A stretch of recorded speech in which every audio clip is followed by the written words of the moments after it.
All right, good morning, everybody. Welcome to the Blacksmith Podcast, where we forge men. Today is Saturday, and we are running a little behind schedule. I apologize. My apologies to you. We had a power outage in the whole town last night, and getting things back up and running took a little time. But you know what? We are here, we are live, and we are feeling great. So as you may be, we're going to jump right into it. As you may be able to see on my screen right here, Boxable, notice this is the home screen. That timer is no longer up here running. They set it for months and months and months. That June 24th was going to be the cutoff date to get in to become an investor in Boxable.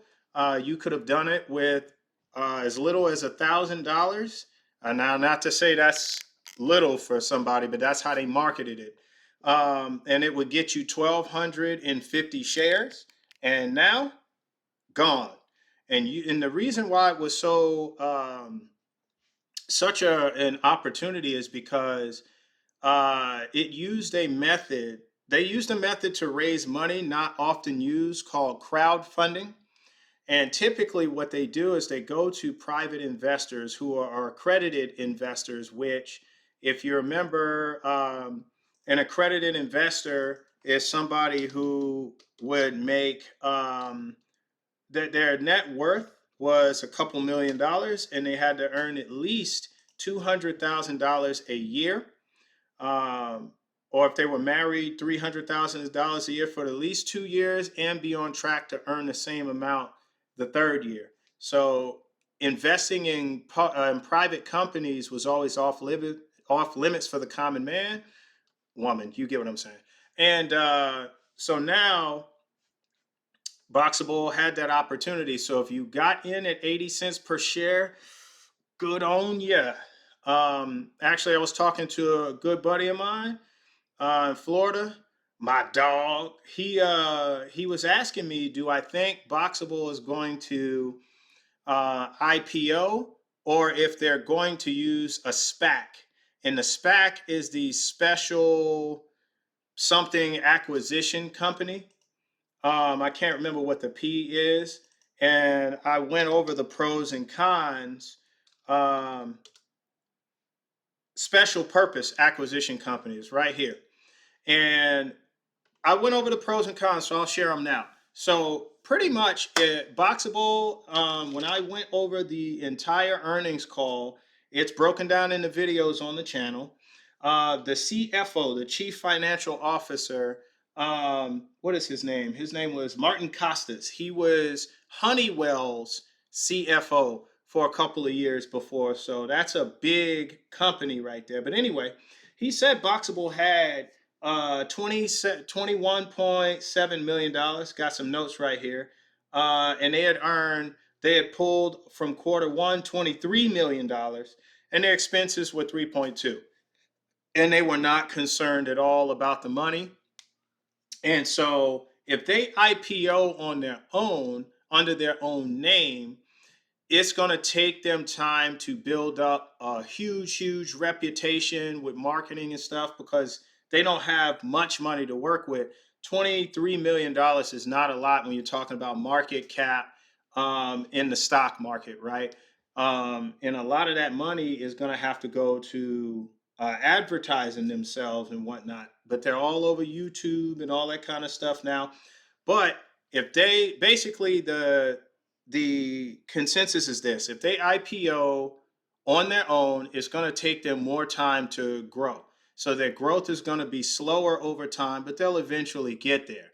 Whereas if they're acquired by a special purpose acquisition company, that company specializes in acquisitions. So they specialize in marketing for the IPO and raising money and all of that kind of stuff. So then Boxable may not IPO under the Boxable name. They may IPO under something else, but that business is going to have more liquid capital for them to market, and they'll be able to grow the company a lot faster. So either way they go, if you got in that 80 cents, good on you. Because who cares? Okay, you may care about what I'm about to say, but get the meaning. Who cares if it takes it 2 years to go up to $40 a share, or five, or what I say, 2 or 5 years to go up to $40 a share? Yeah, you want your return on investment back, but so you may care, but I just mean it's eventually going to get there. Anyway, enough about Boxable. Just know you missed out on a prime opportunity if you did not invest. And I get it. You may not have had the money. You may not have wanted to risk it for the biscuit. I get it, but it was a crowdfunding opportunity for you to invest in something. I got in twice. I spent $6,400 all in all, and grabbed 8,000 shares. So I did it twice, 3,200, and got 4,000 shares each time.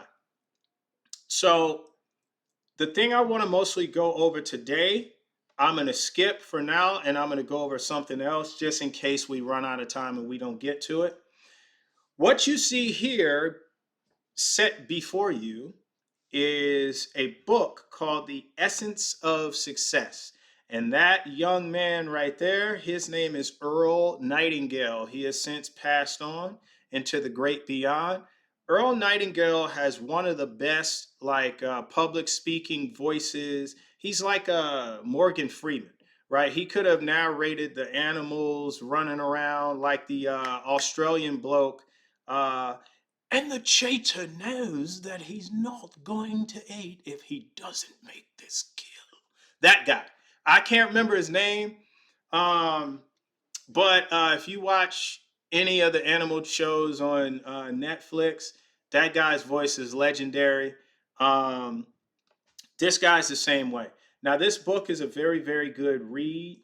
Um, but he just talks about, it's a mindset book. He talks about different mindsets and different strategies to get you where you want to be financially, and not just finances, like success in business, success in your career, success in your family. The essence of success encompasses a journey of personal growth, resilience, and achieving meaningful goals, not just a final destination. It's about aligning your actions with your values, living purpose, and continuously striving for improvement. Ultimately, success is deeply personal and varies from individual to individual. Now, yeah, and that makes sense, because what I see as successful may not be what the next guy sees as successful. He may see that I'm a manager of McDonald's. I'm going to ride it out for 20 to 30 years, take my retirement, be good to go. I'm not satisfied with that. I'm a senior chief, active duty in the Navy, and I want to make Master Chief. And I don't know how many years I want to serve. I'm currently at 16 and I don't know, 9 months. And so it's the end of September. In 3 months, I'll be at 17 years basically. So I'm a nerd, so I always break things down to the T. But I don't know how long I want to serve, but I certainly want to be a Master Chief and lead at that level. So somebody else might be like, military. Heck no, I don't see that as success. But so it varies from person to person. I am definitely a nerd, chat. Thank you. A big nerd too. My chest stick out further than my chin. No, I'm just playing. All right. So the essence of success, and then there's another book I'm going to bring up, and there's a reason why I'm bringing this up. The Richest Man in Babylon. So I've had this book at least since 2022. I think I had both of these in 2021. The Essence of Success I have on Audible, and so this one too. And I listened to The Essence of Success in the gym when I would work out on deployment. And I think it's like 14 hours and change long. Um, but it's such a great read. It's so inspiring. And I went through it again. And this one I just cracked like 3 days ago. And I just finished the last like 34 minutes in the gym this morning. Um, no days off. No, I'm just playing. I take Sunday off. But this book right here, let's look at the overview of this. And it's going to be the same kind of thing. I don't know why I pulled it up twice. Um, All right, so the overview is this: The Richest Man in Babylon by George S. Clason is a classic personal finance book that uses parables set in ancient Babylon to teach timeless principles of wealth building. The core message, listen to this, revolves around saving at least 10% of one's income, living below one's means, investing wisely, and continuously improving one's ability to earn. The book emphasizes financial literacy and the importance of seeking advice from those knowledgeable and handling money. I'm going to tell you something. This is everything that I've been teaching on the Blacksmith podcast. I had this book in my possession. Had I known what it was about, I would have read it a long time ago. But that just goes to show you, you can have something and not truly treasure it or even use it. It could just be a nice ornament, right? Some people have these grandiose Bibles that they have sitting on the counter or a stand or some kind of altar, but they don't even know what's in it. They never thumbed through it once. They don't know any scripture in it. It just looks nice and it's something their family used to do, but it profits you nothing to not use it, right? It's just like these guys who tell you, I read 14 books this year. Great. What were they about? Aragon, Dungeons and Dragons? Great. I don't know how you're going to use that. That was pure entertainment. There are no dragons flying around. At least I hope not, unless they're going to leave my house alone. If they're like, ah, oh, that's the Bryant household. Ah, that's fire coming out. You couldn't see it, but I'm just saying, like, as long as they're going to leave us alone, I'm cool on that. But this is something that you can actually use. This book is full of actionable advice, but it does talk about parables are just stories, right? Analogies or stories that you tell to teach a lesson, right? So this book is gold. And the reason I bring these books up is because I'm going to, for the next couple weeks, bring up Audible, and we're going to listen to these books and we're going to take some notes because this is a financial show. So we should absolutely go over some of these books that talk about not just earning, but saving, investing, and paying it forward and improving your ability to invest. Chat, what do you think? Would you be interested in that? A book club of sorts? And I'm going to make it live, right? And I'm going to let the chat chime in too. Um, just give me y'all's thoughts on it, but I am strongly leaning towards doing it because while we are on our financial literacy journey, we need to understand that there's literature out there that encapsulates everything we're trying to do. So look at that overview, right? You can see it.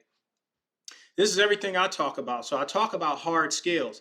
That is uh, at the end right here, continuously improving one's ability to earn. That's talking about degrees, certifications, credentials, and trades, right? So a degree, a bachelor's degree in finance, a master's degree in engineering, a PhD, right?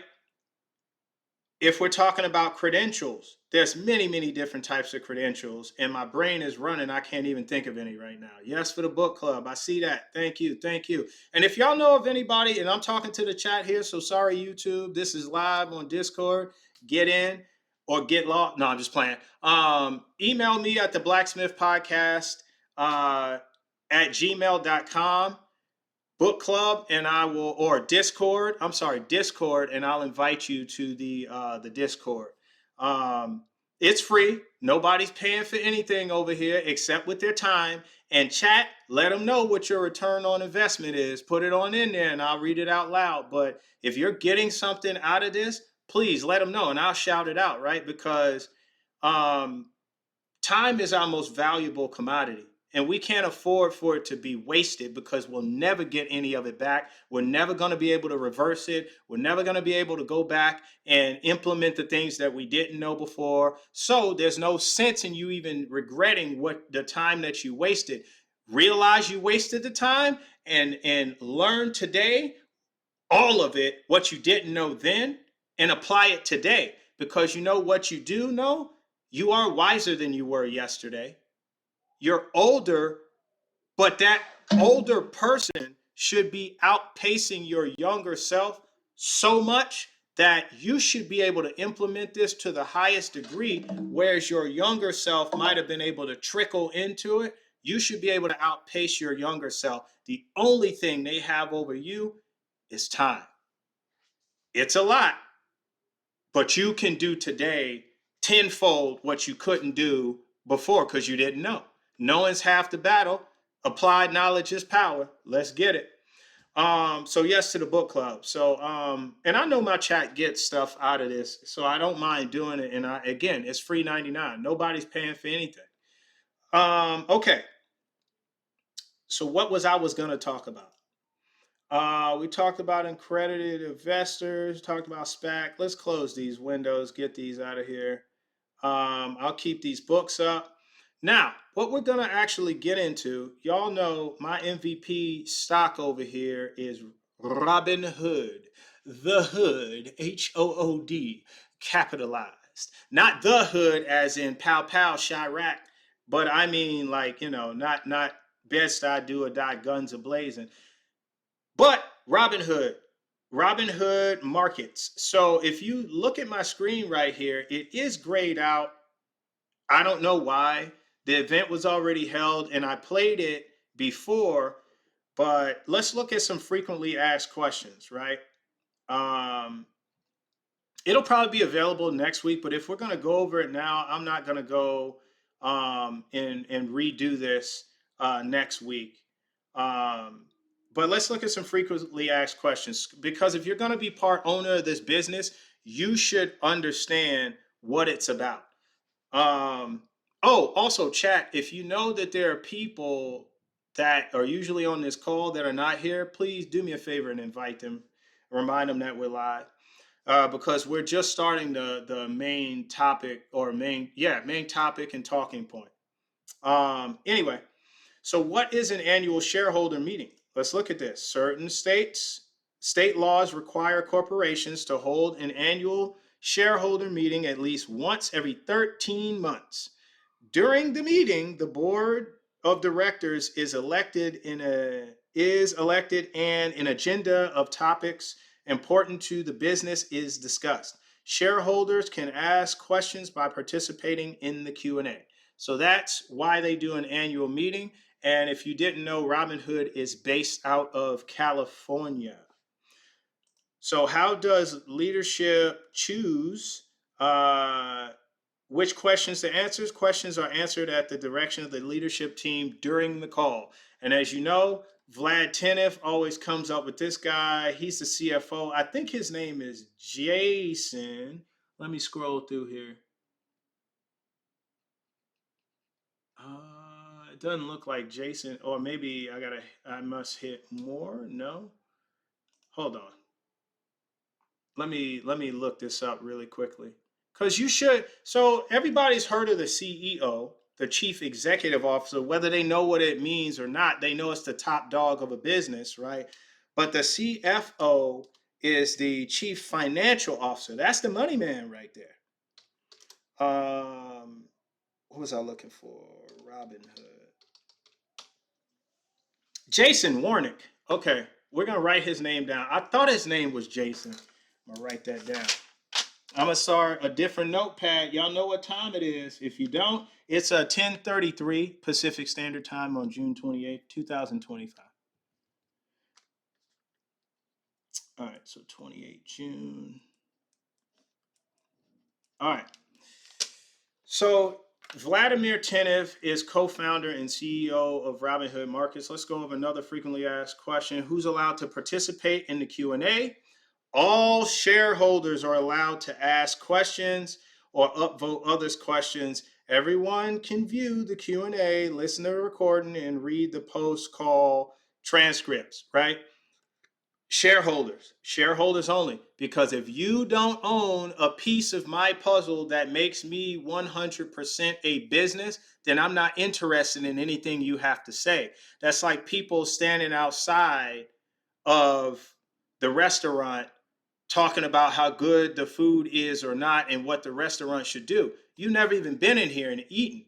So why would I take your advice, right? Maybe that's a weird kind of analogy, but it's the one I picked. All right, so now The last one is, what is an institutional or retail shareholder? Institutional shareholders are profession entities that traditionally trade securities in large quantities. Retail shareholders are individuals who buy and sell securities through their brokerage or retirement accounts. So basically, what they're saying about the institutional shareholders, they're businesses, right? Or financial institutions that buy by the thousands or hundreds of thousands. And if you didn't know, now you know, gentlemen. I'm just kidding. Robinhood right now is trading at 80. What are we at? 82.90. But if you look in the last week, let's go over some hood news. Here we go. Bam. 52 week high, 85.49. Now, it actually might be higher than that when I scroll down, because it may have peaked and then dropped really quickly and it didn't catch it. 85.55, 52 week high. Do not touch this stock right now. That is my advice to you. If you touch this stock and it drops down, don't look at me.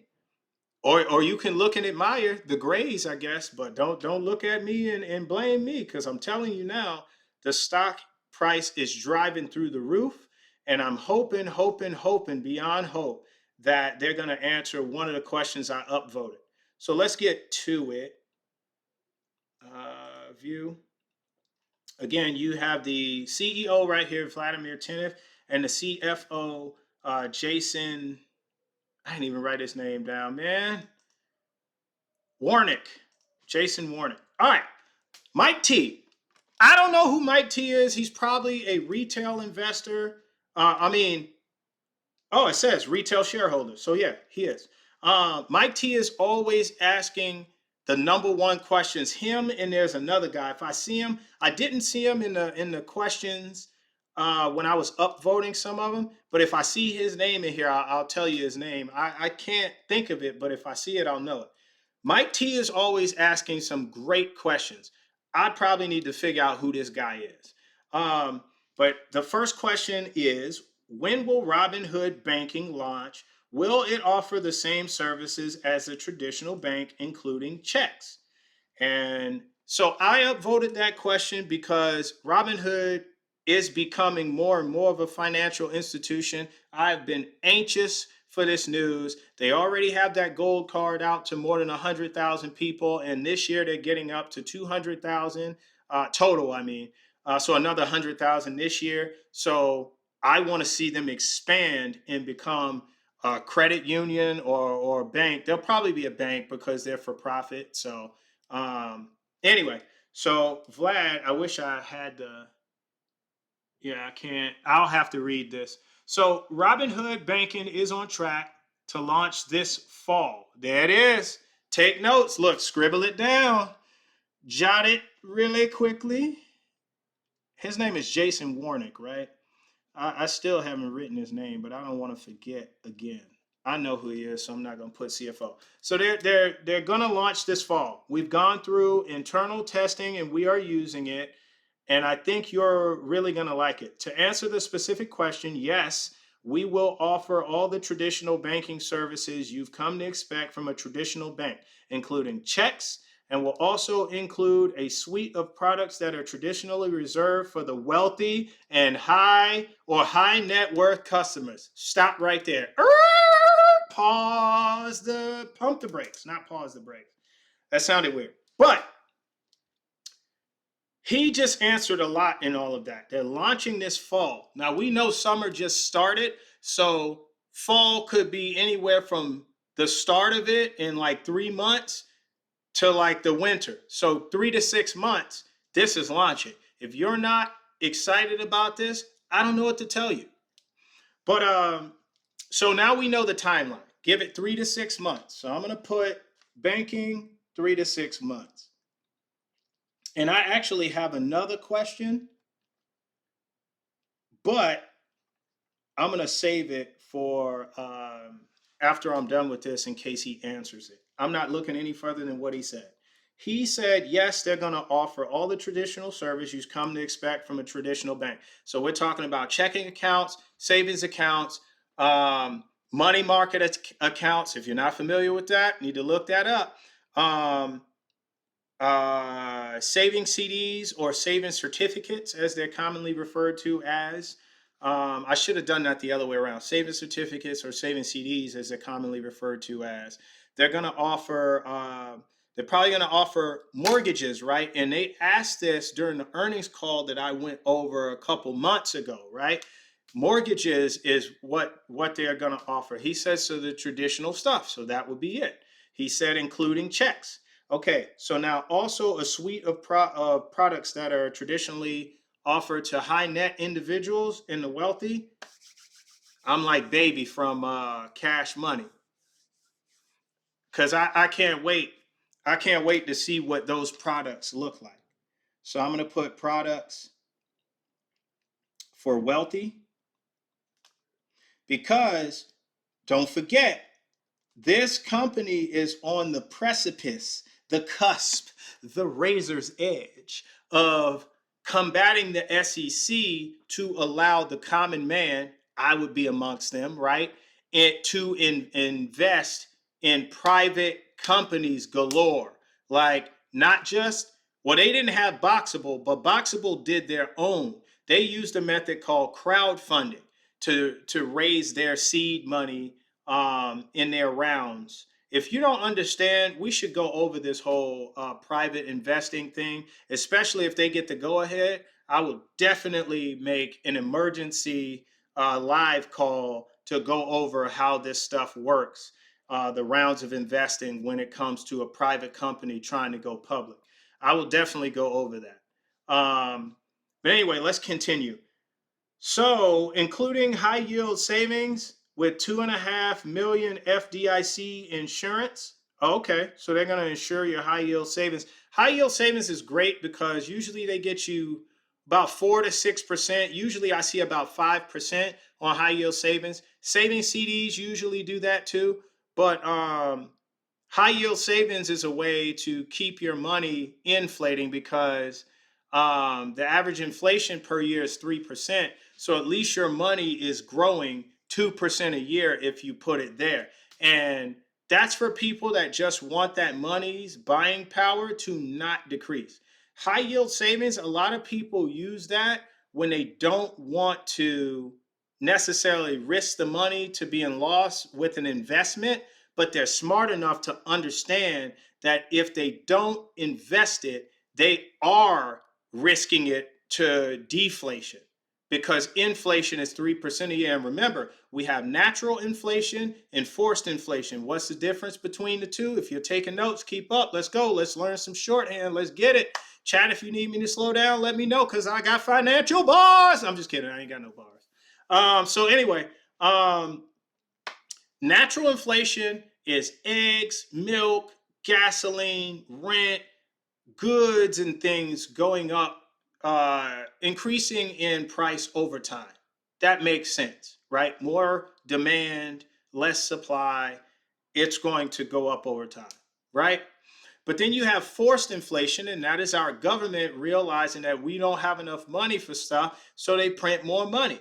And so the dollars that are already out there, remember, supply and demand, it's going to deflate the buying power of every dollar that's already in circulation by printing more. So they're forcing the deflation of the dollar by printing more money. What does that look like? You ever drink Kool-Aid?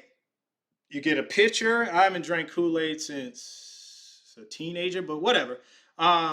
You get a pitcher, you fill it with water, right? And you dump in the cherry or whatever flavor of Kool-Aid. Then some people who want type 2 diabetes will open the bag of sugar and just dump to their heart's content. And even after they stir it up, it's sitting that thick at the bottom. The best tasting Kool-Aid, but boy, I bet you better run half a marathon once you drink that, or that pancreas is going to be screaming for some help.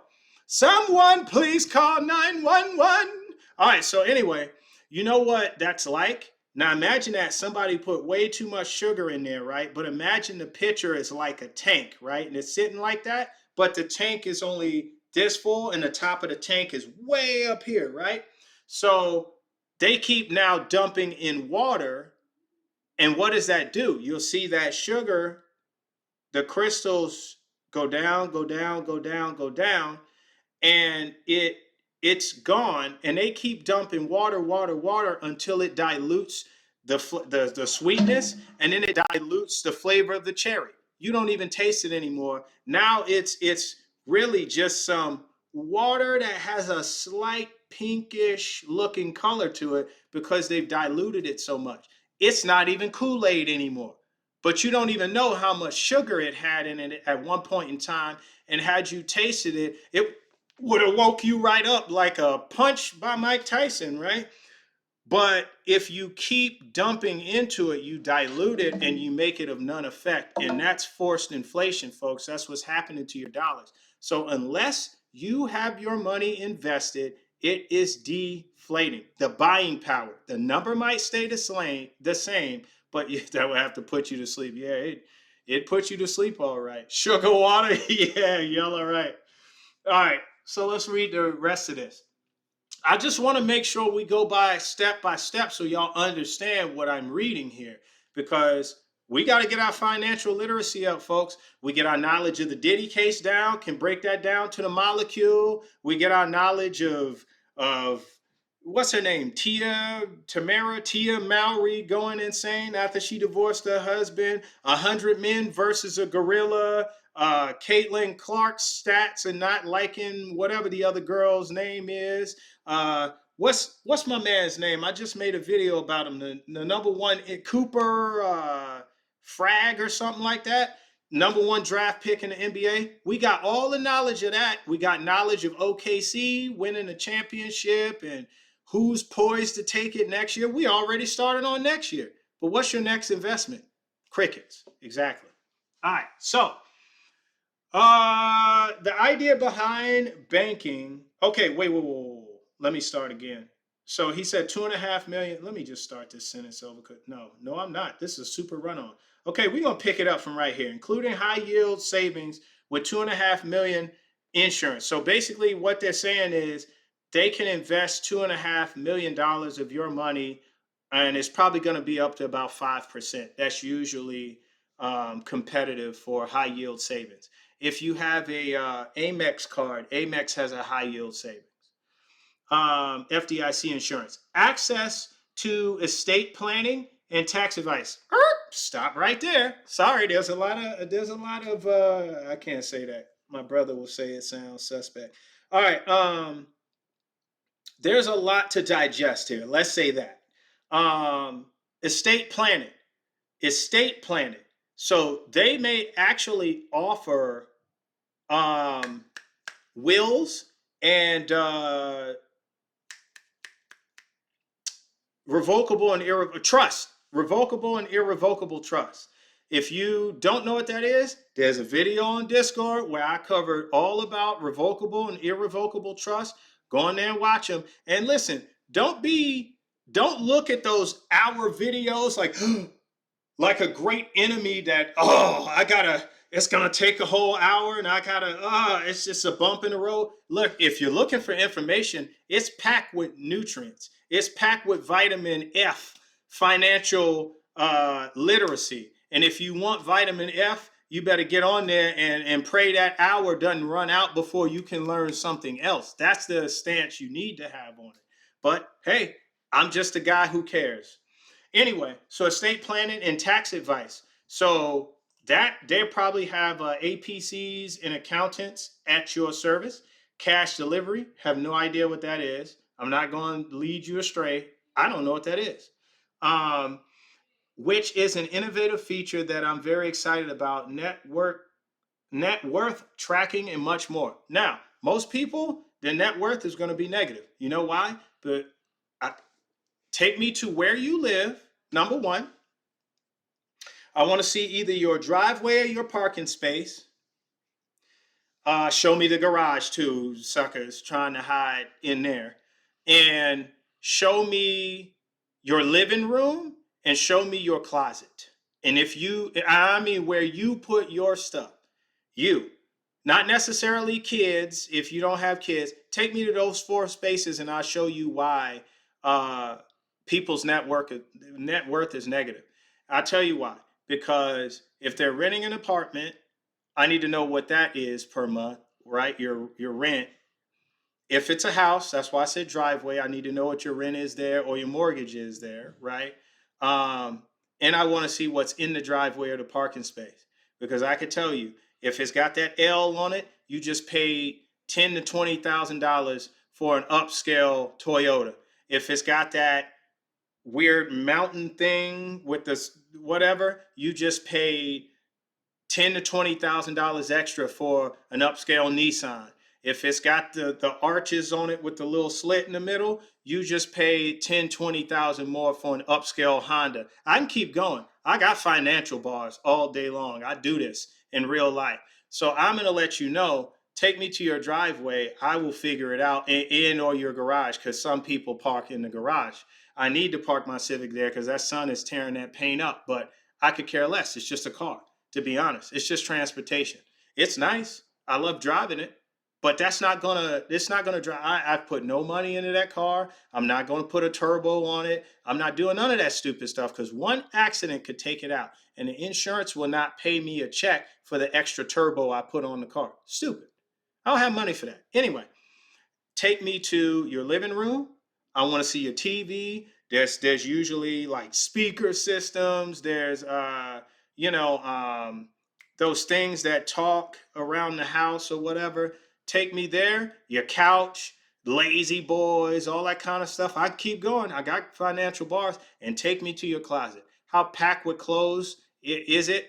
How many shoes do you have? How many sneakers do you have? How many boots do you have? Hats, fitteds, you belts, all the accessories. Take me there. And if you use somebody else's closet, take me to that one. I'll tell you why your net worth is negative. It's really stupid. Buy assets, not liabilities. EYL, that was their first slogan: assets over liabilities. All right, but I'm going to use that net worth tracker.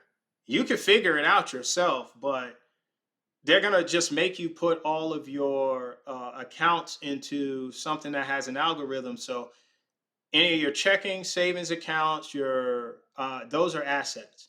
Your car is an asset. If it's paid off, it has a worth to it. It's constantly going down.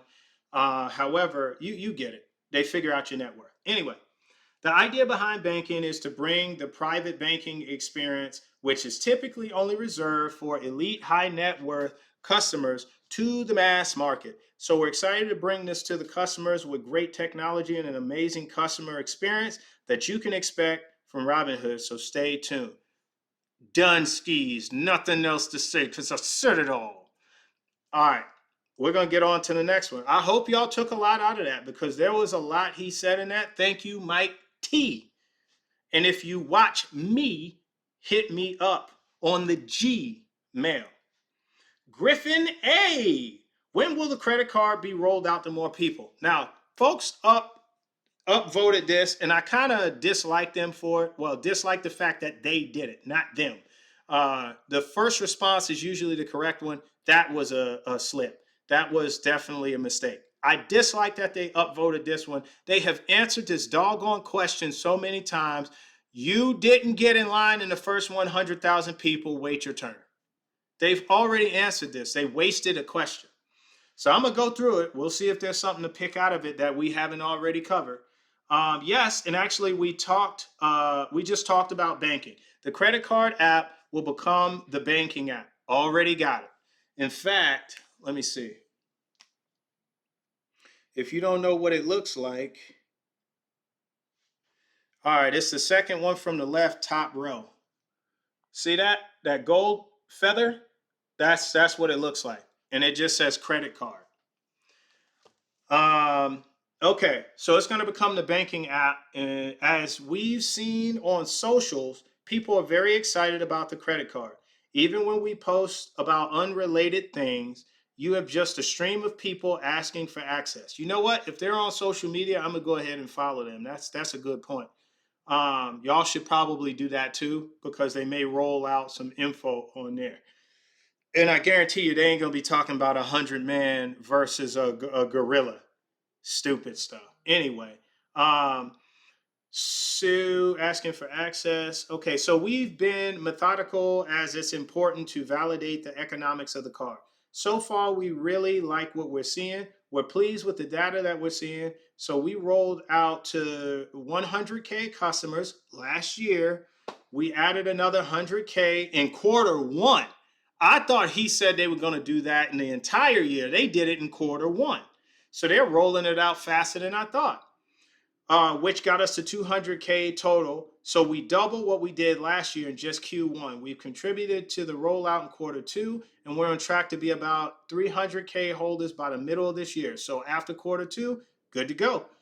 So a lot of people want it, but the rollout has been accelerating tremendously, and we're excited to keep accelerating that and get it into the hands of more customers.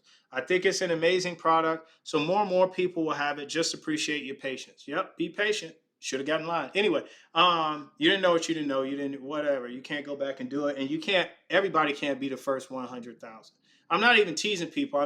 I hate that they wasted a question on this because look at how much there was to say in the first one. I only really went over 1 point in this because it's been answered before. Anyway, let's move on. Oh, get this card and do right by it. Use it for stuff you budgeted for anyway and pay it off in total. Do not get in debt with Robinhood. Don't do that. Don't use this card like an imbecile or somebody who does not understand how to use a credit card. And if you've never been taught, let me run through it really quickly.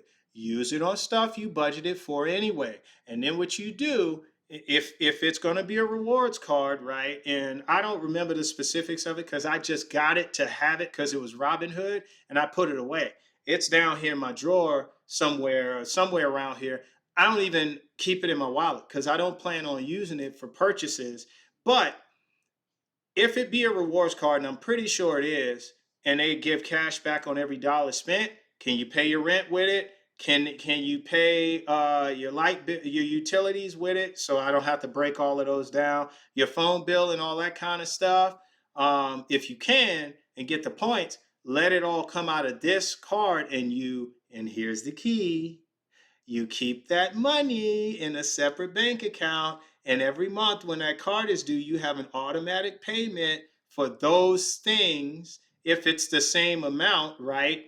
Like if your phone is $59.99, you have $59.99 going there automatically, or just every month actively pay your bills if they fluctuate, and that way you can give every red cent to it. But you pay it off in full. And it won't matter if the APR is 79%, you'll never pay a penny. You'll never pay a penny in interest. Chat, you had something. Hold on, let me see what we're talking about here. And they're becoming a bank, so more credit cards are a natural consequence. Yeah, you're right about that. Just listen, there's an effective way to use credit cards, and there's the dumb way of using credit cards. There's the average man's way that says, ooh, I want that. I'm going to get it because I have a credit card. Remember, that's OPM. That's other people's money, and you have to pay that money back, and you've got to pay it with usury. You got to pay it with interest. So you're paying back more than you borrow. It's not your money. Get that out of your head. That's why that card is put away. All right. So yeah, that's a great question. So as a reminder, I don't know why I keep bending down like I'm old or something. Like I can see this from way back here, but it's just because it's small. But my LASIK works. So yeah, that's a great question. So as a reminder, we've got 3 arcs in our business that we're continually making progress on. Number 1, in active traders. We expect to achieve this, and we kind of measure our progress here by the market share, all tradable assets. I'm sorry, what was the question? I didn't even read the question. Y'all didn't tell me. All right, where do we see Robinhood in 5 years? Stocks, cryptos, contracts. What is the next major Robinhood move? Thanks. So that was in reference to that 5-year vision. I upvoted this. I want to know this because remember, the channel talks about where do you see yourself in 15 years, not who you are today. Who do you want to become? I'll take 5 years for the company. I'll take it. Because they're not going to know 15 years. They will know 5, though. They will have some, maybe 3. If they didn't know 5, they would definitely know 3. Anyway, so he said all of that to that question. All right, so we can expect to get there in the next 2 to 3, what I say, 2 to 3 years, for the bulk of assets, most, if not all, that we offer. We've been seeing good progress there, given the tremendous product velocity. Robinhood Legends has gone very well. Futures and index options. So that's that options that my dude is gonna teach again, that class on the live. Um, I'd have I'd say have surprised us with how quickly they're gaining market share and adoption. The growth in our margin book, since we became competitive and started offering the lowest rates in the industry, the margin book has grown very, very quickly. And now, more recently, last week, we announced advanced charting and tooling from Robinhood Legend coming to the mobile device, which I think will be very, very big. If y'all keep hearing that drum, my speaker keeps shutting off, and I keep shutting it back on because sometimes I allow the chat to mic up and say something, so I keep turning it back on. But I'm gonna leave it off for now, because you won't hear them if it's off. But I'll leave it off for now. All right, this is a big one. He said a lot in that. Let me just get to the meat and potatoes here. Uh, Pause.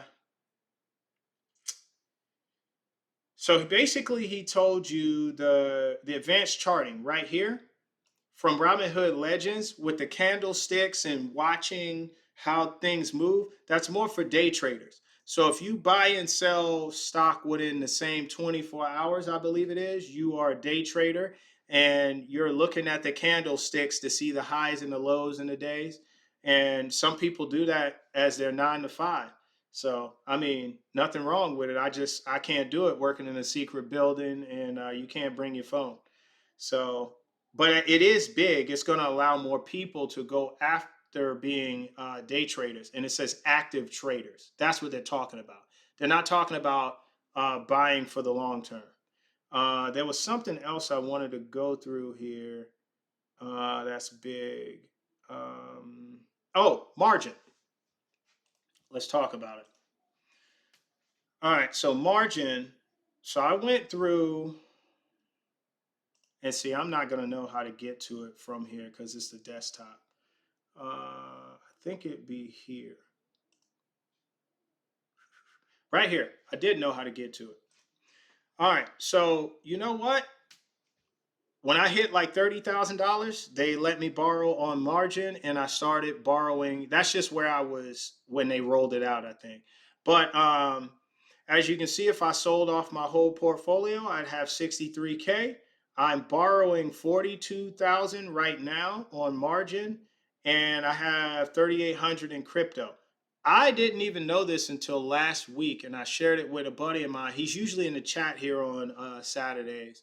He's a first class in the Navy. Good dude, very good dude. Wife, 2 kids, great guy. Um, I didn't even know I was managing a $100,000 portfolio. Well, with all things considered, margin as well. See, I'm borrowing OPM just like people with the credit cards, but unlike people with the credit cards, I'm using it to earn more money. Most people are buying liabilities with OPM, which is stupid because you have to pay it back with interest. I do pay some interest on this, but I'm earning way more off of OPM than I'm paying in. Um, and I can prove that to you. But I never knew I was managing $100,000 portfolio. It's not a flex. It's just to show you you could do it too. You just need to be steadfast in your investing. If you look all in all, 400, almost 500% return overall. Listen, imagine if I didn't start this with, it used to say it was 17,000 I had within the first year of investing in the market, but I just pulled 6,400 out of the market to invest in Boxable. So if that was in there, the all time would be about 300%, and it would equal about $17,000. Roughly, but I pulled that money out to invest at 86 per share, 80 cents per share. see how you can use other people's money to earn you more money? Y'all can do this too. I just need you to be stalwart in what you're doing, steadfast. All right.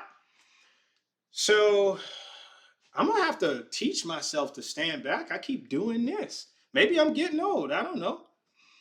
Um, but usually it's your near vision that goes. I can see it just fine. It's just more comfortable to see up close. I don't know. I didn't realize I did that. All right, here we go. Um, where did I leave off? I think, and now more recently, right here. Okay, and now more recently, last week we announced advanced charting in. No, I read that. I read that. Let's go to the second paragraph. Now, number right here. Now, number one in wallet share, you should see a lot of progress here over the next 5 years. And the goal is for Robinhood to be the place where you keep all of your financial assets. Yes, a one-stop shop. What did I tell y'all? What did I tell you? A one-stop shop. I knew it. I knew it. I knew it. And now he said it. Robinhood is trying to be a one-stop shop. You can open our banking app and you can do everything. You can manage your stock portfolio, your checking, your savings, your money market, your IRAs, because you can roll your IRA and they're matching like 2%. I started an IRA over here. I didn't move it over from the Navy because the military's TSP, once you retire, you can't put anything else in it. So what I'll do is let that money compound in interest, and I'll just do another IRA over here. But anyway, just get what I'm saying. I told y'all, if you heard me say it months ago, I told you, one-stop shop. It's so crazy. You just got to and this is what I'm trying to teach everybody, how to break down a stock to being able to have the eyes of the company so you can see their direction before they get there. Because once they get there, it's going to get more expensive if you don't have a ticket. All right, so I'm sorry. I just had to. I had to do a two-step on it real quick. Okay. So, place where you keep all your financial assets, not just the assets you intend to trade, but also your retirement, your advisory, your paycheck direct deposit should land in Robinhood banking, and you should have very little need to move your cash outside of our ecosystem. I said it. I said it. I said it. I need me a hammer up in here, but I'd probably break this desk. I'd be getting excited. And we should be able to help customers with everything. So you'll continue to see rapid progress there too. That's what I'm talking about. Enough said. And number one for a global financial ecosystem, this is us expanding Robinhood across the two linearly independent vectors, one from retail only to business and institutional, and the other from US only to fully global. So this is our 10-year arc, but we're continuing to make good progress. So the dude asked about 5 years. He just told you a 10-year plan. Take notes. I'm telling you, I'm on camera, and I'm a slow writer, so I don't have time to keep jotting notes. And I didn't go through this before. I saw that it was here. I pulled it up, but I didn't read any of it. But take notes. I'm a slow writer and I'm on camera, so I'll go through it later, and I'll probably do some short videos this week and break down some more of it. But this is phenomenal. And y'all are seeing it grow right in front of you because it IPO'd in 2021 at $38. It went way down to like $8 and something cents and stayed 8, 10, 11, 8, 10, 11. And I was buying them up down there. And I mean, I saw Aristotle Investments. He has 4,000. I've got 305 because I sold off some of them when it came back up so I could give some of that margin back, some of that OPM. But anyway, if I'd have known it would go to 80 something dollars, sure, I would have waited, but it went back way higher. My average is like $28 per share. So at 60 something, I'm still making out like a bandit. So I sold some to give some of that OPM back. Because if things were to take a drastic turn for the worse and I'm maxed out at 100%, they're going to ask for their money back. They're going to do a margin call, which I had 3 months ago, and I had to wait until it goes back up. and then sell some of it off to give it back. That was kind of a scary moment because I didn't want to put nothing else in the stock market. Anyway, so where are we at? One for retail and institutional, the other fully global. 10-year arc, and we continue to make good progress. You should expect more jurisdictions. Robinhood should be live anywhere you can download apps to your smartphone. More institutional services, and as Bitstamp, I forgot they were acquiring Bitstamp. To get integrated, you should see us doing more and more there, and a broader crypto product offering, as we discussed a little bit earlier. If you remember when I did the earnings call, when I went through it, Bitstamp, the oldest crypto institution, they acquired them, and now they're bringing them into Robinhood. And they did say it was going to be mid-year, right? So here we are. I know it was a long time ago, but here we are mid-year. So they're acquiring Bitstamp right now. And so all those cryptos that Bitstamp offered that Robinhood will let you look at, but they don't currently offer, you're going to be able to invest in those cryptos right now. And you know why they're doing that? Because they're trying to take over. They're not trying to come in and make a dent, a small imprint. They're not inching in like, ooh, let me. No, they're trying to take over. You know who they're competing against on the crypto side? Coinbase. With the stock, with the cheapest transaction fees, the 24-hour live trading, the overnight market, all of that kind of stuff, and a slew of other things. They're competing against TD Ameritrade, E-Trade, Charles Schwab, all of that kind of stuff, letting you invest with just $0 and giving you a free stock. They're letting you compete against the Charles Schwabs and all the older stock brokerages that made you have $20,000, $50,000 cash money, liquid money, in order to start a brokerage account. They're competing on all levels. Now they're going into banking. They're coming for you, JP Morgan Chase. Maybe I shouldn't have said that too loud too soon, but they're coming for you. And it's going to be easy to undercut you because we've already seen what you offered for years and years and years. They're going to undercut JP Morgan Chase. You heard it here first. Because what did 50 Cent do when he came in the game? He went for the top dog, which was Ja Rule, and knocked him off his pedestal. What did Jay-Z do when he came in the game? He went for the top dog, which was Nas, knocked him off his pedestal. I don't know why I had to use rap, but it was just the first thing that came to mind. Best Buy. What did Best Buy do when they came in the game? They went for the top dog. Y'all probably don't even remember who it was. Circuit City. And they knocked them off. And these Zennials will have never even heard of a Circuit City anymore. PC Richard and Son. I don't know if that was just a Northeast thing. Never even hear. Lights out. Best Buy came and wiped them off the map. And Walmart put so many mom and pop stores out of business.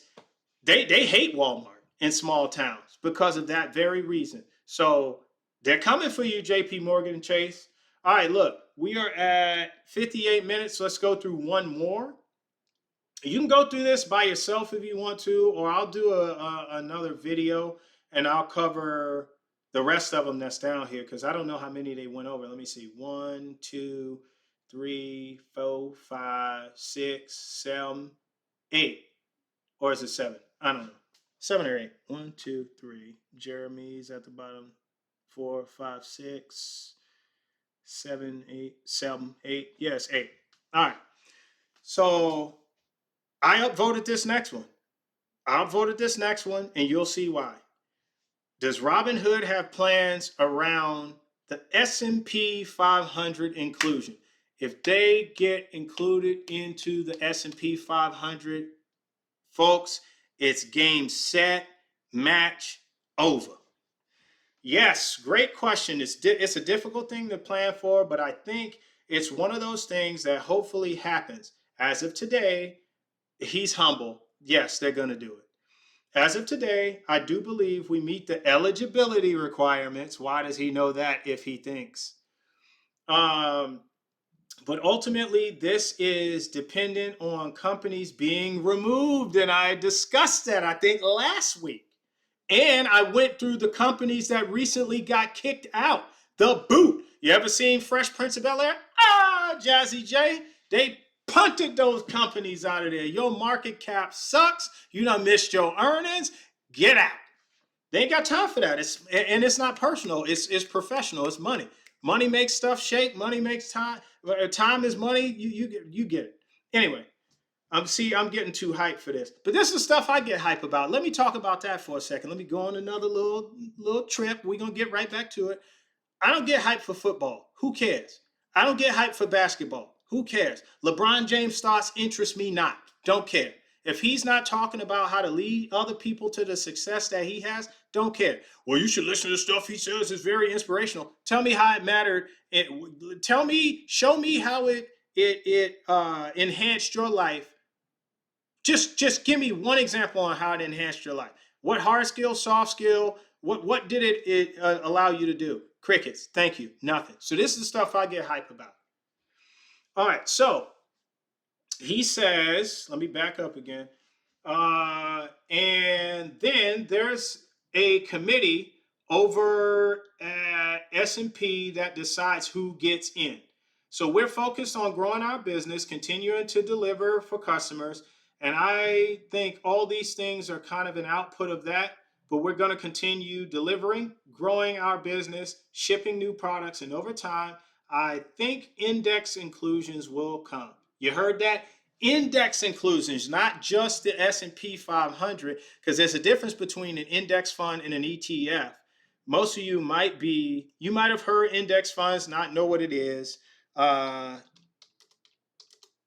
And then you might have heard electronic transfer fund, which most people don't know what an ETF stands for. So both index funds and traded funds. What did I say? Electronic? Dummy. Exchange traded funds are popular investment vehicles that offer diversification and typically follow a passive investing strategy aiming to replicate the performance of a specific market index. The key difference lies in how they are traded. ETFs trade on exchanges throughout the day. So exchanges, you're talking about TD Ameritrade, just platforms, Robinhood, things of that nature. Just like individual stocks, allowing for real-time pricing in intra-day trading. Index funds, specifically index mutual funds, are typically bought and sold directly from the fund company at the end of the trading day based on the fund's net asset value. So basically what they're saying the difference is you can get ETFs on any trading platform. Index funds, you have to go straight to the company. So if it's a Coke, you have to go to Coke at the end of the trading day once the stock market has closed, and you buy based on the fund's net asset value is basically what they're saying. All right. So look, folks, he basically said in this, they meet the criteria. He thinks he knows, or he wouldn't say it. You don't get up there in front of people and make a boodle, a donkey, a jack out of yourself, right? As the CEO, you don't do that. So he knows they meet the criteria, but he's just saying it's dependent on if there's space for us, right? Is there an opening in the 500 companies, which he already knows they are, because if I could Google search the ones that got kicked out, he would already have known that. Remember, he said a 5-year vision and a 10-year vision. So he knows. He's already been thinking about this, right? He just doesn't want to over promise. He wants to over deliver and under promise so that you're wowed, because if you over promise and under deliver, you're like, peace. This guy's an idiot. He doesn't know what he's talking about. Moronic. But he's not. So he's saying it depends on companies getting kicked out. Is there a hole for us to slide into? And then there's a committee that decides on who gets in. And then we're just going to keep delivering as we have. That's basically what he said. And in time, we know it'll come. And he's right. If you build it, they will come. It is true. What is that? Field of Dreams? Something like that? I don't know why I'm so spiked, like I drank like 2 tubs full of Mountain Dew, but I didn't. I just got hyped for this. Been in the gym already, seen the kids. Just it's Saturday, and this is what I thrive in, right? A lot of people are going around right now because I'm bringing it down if you didn't notice, because right now the problems in society, right? The riots in LA, all this wokeness. It's June still, so there's that stuff going on. It's also Men's Health Month, if anybody didn't know that. Um, but it's being overshadowed by other stuff.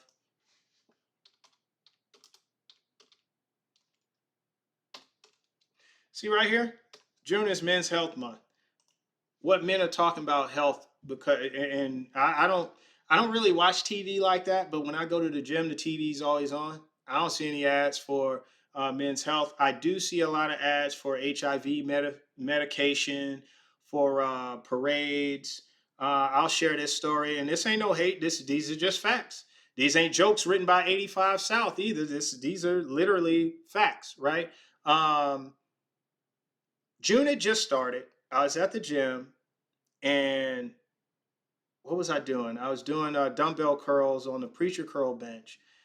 I just happened to look up, and I see three buff dudes. They were not 5'10" and dark of skin. They were probably 6'1" and haven't had a lot of sunlight. They look like this side of my hand. And they're walking down the street totally pumped up and muscular and cut and wearing yellow banana hammocks. And I'm like, now on what planet and what reality would this be acceptable if this were August? If this were January? First of all, you'd be freezing. Um, if this were, I don't know, if this were September, kids can see this stuff and see. So it's also Men's Health Month. And so honestly, the crux of why I created this channel came from a very lovely woman that is my wife, the honorable, the regal Mrs. Bryant. And she told me that because I get so much enjoyment out of this and because I care so much, I should create a podcast. And so I did. And though it's a men's podcast, to give them it is to give them a safe space. I think women have enough places where they can talk and hear about the stuff they care about. Oprah for years that I grew up listening to my mom watch and watching her watch that, and Jaw, Open, soap operas. They got Ricky Lake. So all the talk shows, Ricky Lake, uh, Queen Latifah, Sally Jesse Raphael, you name it, The Real, The Talk, The View, the whatever. Tons of podcasters out there, but guys, we don't really have a space where we can just talk and put things out there and actually become as men, the camaraderie and stuff. And that's why this channel exists. And on Saturdays, we gets down with the financial knowledge. And if you don't get hyped for financial knowledge, I'm not telling you to leave. Maybe you just haven't watched enough. Maybe you just not inundated. But it's going to take time, because if you're 30 years old, you're a man, and you've walked this way for 30 years down the perpetual entertainment is the end of a man's CMD, creativity, motivation, and drive. It's going to take you, how long do you think it's going to take you when you turn back and start walking the other way and being concerned about things that matter only a lot more than just being entertained? It's going to take you a while. It took you 30, you went 30 years down the road this way. You're going to have to turn around and run light speed, the speed of sound, 676 miles per hour, get a sonic boom going, and you're going to have to keep that trajectory. You're going to have to be Sonic the freaking Hedgehog to get back in record time. You really will, right? So anyway, that's going to conclude this episode, this rendition, this show. The Discord, the Blacksmith Podcast, and I really, really hope you took something from this. I want everybody to enjoy the rest of their weekend and have a great day. The Blacksmith out. The forge is going cold.